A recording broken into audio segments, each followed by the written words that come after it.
توجہ ہے جی ہے جہاں سب کے علوم جواب دے گئے مدرسے کا علم وہاں سے کیا ہوا شروع ہوا تو میں کہتا ہوں کہ یہ مدرسہ اس سے بڑا ہمارا کوئی خیر خواہ نہیں بولو بھائی نہیں مدرسے سے بڑا ہمارا کوئی خیر خواہ نہیں ہمارا کوئی ہمدرد ہمارا کوئی غم گسار میرے ماں باپ بھی میری دنیا کی فکر کریں گے مدرسہ میری قبر اور میری آخرت کی فکر کرے گا ہمارے پنڈی میں گوال منڈی کا علاقہ ہے وہاں ایک صاحب کا انتقال ہوا تو اس محلے کے جو ان کے امام صاحب ہیں انہوں نے مجھے خود یہ واقعہ سنایا فرمانے لگے کہ میں نے ان کے والد کا جنازہ پڑھایا اور بیٹا امریکہ میں کسی بڑی پوسٹ پر کام کرتا تھا فون کیا گیا آپ کے ابا جی فوت ہو گئے تو آپ پہنچیے جلدی جنازے میں شرکت کیجئے بیٹا وہاں سے ٹکٹ کٹوائی بھاگا پہنچا اور جب جنازہ میں نے پڑھایا تو میرے پیچھے پہلی صف میں اس نے سوٹڈ بوٹڈ کھڑے ہو کر نماز جنازہ پڑھی جب جنازے کا سلام پھیرا تو بیٹا میرے کندھے لگ کر بڑا بلک کر رو پڑا میں نے سمجھا اس کو ابا جی کے مرنے کا غم ہے اس لیے اتنا زیادہ رو رہا ہے میں نے اس کو دلاسا دیا تسلی دی مجھے کہنے لگا مولانا آج مجھے اپنے ابا جی کے مرنے کا غم تو ہے لیکن اس سے زیادہ غم ایک اور چیز کا ہے آج ایک چوٹ لگی ہے بڑی مجھے میں نے کہا کیا چوٹ لگی وہ کہنے لگا مولانا میں امریکہ سے لاکھوں روپے کی ٹکٹ خرچ کر کے ابا جی کی نماز جنازہ پڑھنے آیا تھا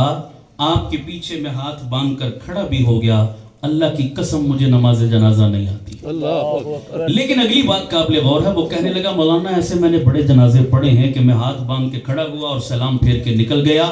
بڑے جنازے پڑھے کبھی احساس نہیں ہوا آج سامنے چارپائی پر کو غیر نہیں سگا باپ تھا آج چوٹ لگی ہے آج دل پہ چوٹ لگی ہے رو اس بات پہ رہا ہوں کہ اپنے آپ پر بھی رونا آ رہا ہے اور اپنے بد نصیب باپ پر بھی رونا آ رہا ہے میرے باپ نے مجھے انگلش پڑھائی مجھے او لیول اے لیول کروایا مجھے دنیاوی اعلیٰ سے اعلیٰ تعلیم دی امریکہ تک پہنچا دیا میرے باپ نے مجھے آج میرے پاس کار کوٹھی بنگلے ڈالر پاؤنڈ کی کمی نہیں ہر چیز موجود ہے اے کاش میرا باپ مجھے اتنا دین تو سکھا دیتا کہ آج باپ کے لیے نماز جنازہ پڑھ کر دعا مانگنے کے قابل تو ہوتا آج اپنے بد نصیب باپ پہ مجھے رونا آ رہا ہے کہ کتنے گھاٹے کا سودا کر کے گیا میرا باپ کہ اپنی اولاد کو صرف پیسے کمانے والی مشین بنا گیا دین کے لیے اس قابل بھی نہیں چھوڑا کہ آج اس کے لیے ہاتھ اٹھا کر دعا مانگ سکتے ایسی بے شمار مثالیں اپنے معاشرے میں ہم روزانہ دیکھتے ہیں روزانہ سنتے ہیں میں یہ حضروں کا علاقہ ہے ہمارے اٹک میں حضروں رمضان کا مہینہ تھا میں کسی پروگرام میں موجود تھا میں وہاں پہنچا کھیت کے قریب سے گزرا میں نے دیکھا ایک بوڑھے بابا جی روزہ رکھ کر کھیت میں کام کر رہے مجھے ملنے آ گئے مصافحہ کیا میں نے کہا بابا جی کیا حال خیریت ہے جی خیریت وہ بیچارے برا حال ان کا نا کام کی وجہ سے بھی اور روزے کی وجہ سے میں نے کہا بابا جی آپ کے ماشاءاللہ بیٹے ہیں کہنے لگا میرے 4 جوان بیٹے ہیں میں نے کہا 4 جوان بیٹوں کا باپ اور خود روزہ رکھ کے کھیت میں کام کر رہا ہے مجھے سمجھ نہیں آئی کیوں کام کر رہے ہیں آپ بیٹوں کو لگائیں اللہ اکبر بابا جی نے بڑا عجیب جواب دیا میں حیران رہ گیا مولا اس دور میں بھی تیرے قرآن کی قدردان ایسے موجود کہنے لگے مولانا میرے 4 بیٹے ہیں دل تو چاہتا ہے ان سے خدمت لوں لیکن میرے بچوں کے سینے میں اللہ کا قرآن ہے ان سے خدمت لیتے ہوئے مجھے حیا آتی ہے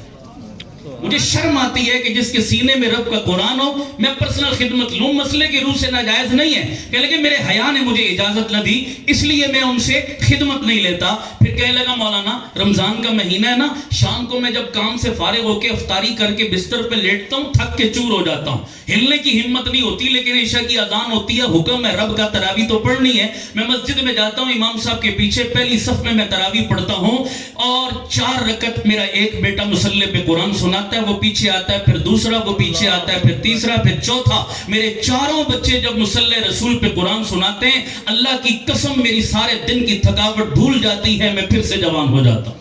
میں پھر سے جوان میں کتنا خوش نصیب ہوں کہ اللہ نے یہ بہاریں مجھے اپنی آنکھوں سے دنیا میں دیکھنی نصیب کر دی کسی کا بیٹا ایکٹر کسی کا گانا گانے والا کسی کا ناچ گانا کسی کا کرکٹ کا کھلاڑی کسی کا کوئی اور میرے لیے کتنے اعزاز کی بات کہ میرے بچے حافظ قرآن میرے بچے عالم دین اس پر میں جتنا فخر کروں کم ہے میرے بھائیوں آج اللہ نے موقع دیا اس موقع سے فائدہ اٹھاؤ یہی ہے اصل فیوچر آپ کا یہی ہے اصل مستقبل آپ کا آپ مر جاؤ گے یہ بچہ پڑھ پڑھ کے بخشے بخشے گا. خدا کی قسم اتنی بڑی انویسٹمنٹ ہے جس کا تم تصور نہیں کر سکتے. میں آخری بات کہتا ہوں, مہمان تشریف لے آئے اور آپ سے اجازت چاہتا ہوں. ابھی چند سال قبل میری والدہ محترمہ کا انتقال ہوا. اب یہ میری بات کی کیفیت وہ بندے محسوس کریں گے جن کی مائیں دنیا میں نہیں رہی, وہ زیادہ محسوس کریں گے میری بات کو. ہم لاؤڈ سپیکر میں اعلان سنتے تھے پہلے, حضرات فلاں کی والدہ فوت ہو گئی, اعلان ہم سنتے ہیں روزانہ, لیکن کیفیت محسوس اس وقت ہوئی جب اپنی ماں کا اعلان ہوا نا مسجد کے لاؤڈ سپیکر سے.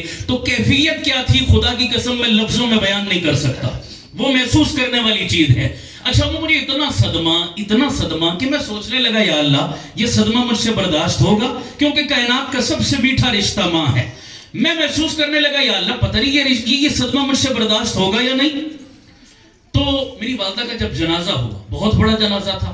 اچھا جنازے کے بعد میں اتنا ہلکا پھلکا ہو گیا کہ گویا میرے سینے سے کسی نے پتھر ہٹا کے رکھ دیا ہو. مسئلہ کیا بنا, میں غور کرنے لگا وہ جنازے سے پہلے تک تو میری کیفیت بڑی عجیب تھی, جو ہی جنازہ ختم ہوا میری کیفیت بالکل ہلکی پھلکی, میرا غم ہلکا. غور کیا کہ یار ایسا کیا ہوا, تو میرے ذہن میں نبی کے پاک کی حدیث مبارکہ آ گئی. حضور نے فرمایا, ایک روایت میں 40 اور ایک میں فرمایا 100 مسلمان جس کی جنازے میں مغفرت کی دعا کر دیں اللہ مرنے والے کی بخشش فرما دیتے ہیں. حضور کی حدیث میرے ذہن میں آئی تو میرا دل فوراں کہنے لگا اللہ اکبر, تو کتنا خوش نصیب ہے, تیری ماں کے جنازے میں ہزاروں عالم دین اور قرآن کے حافظ کھڑے تھے, تو تیری ماں کی بخشش میں کیا شک ہے. اس بات نے میرا اتنا حوصلہ بڑھایا, میں نے کہا مولا تیرا شکر ہے, میری ماں مجھے بزنس مین بناتی تو آج میری ماں کے جنازے پر کون آتے, بزنس مین. میری ماں مجھے تاجر بناتی تو تاجر, سیاستدان بناتی تو سیاستدان, کھلاڑی بناتی تو کھلاڑی. اللہ میری ماں نے مجھے دین کا خادم بنایا, مسجد مدرسے پر لگایا, آج یہ انویسٹمنٹ میری ماں کے کام آ رہی ہے. پھر جس دن سے جو دن آگے گزرتے جاتے مجھے پاکستان کے ہر شہر سے بیرون ملک سے فون آ رہے ہیں. ہمارے ایک دوست ہیں کراچی میں 1400 مدارس کے نیٹ ورک چلا رہے ہیں پورے ملک میں, مجھے فون کر کے کہنے لگے مولانا جس دن سے آپ کی اماں جی فوت ہوئی ہیں میں نے تمام اپنے مدارس میں حکمن پابند کیا ہے, سارا دن جتنا قرآن پڑھتے ہیں شام کو آپ کی ماں کو ایصال ثواب کر کے دعائیں کر رہے ہوتے ہیں.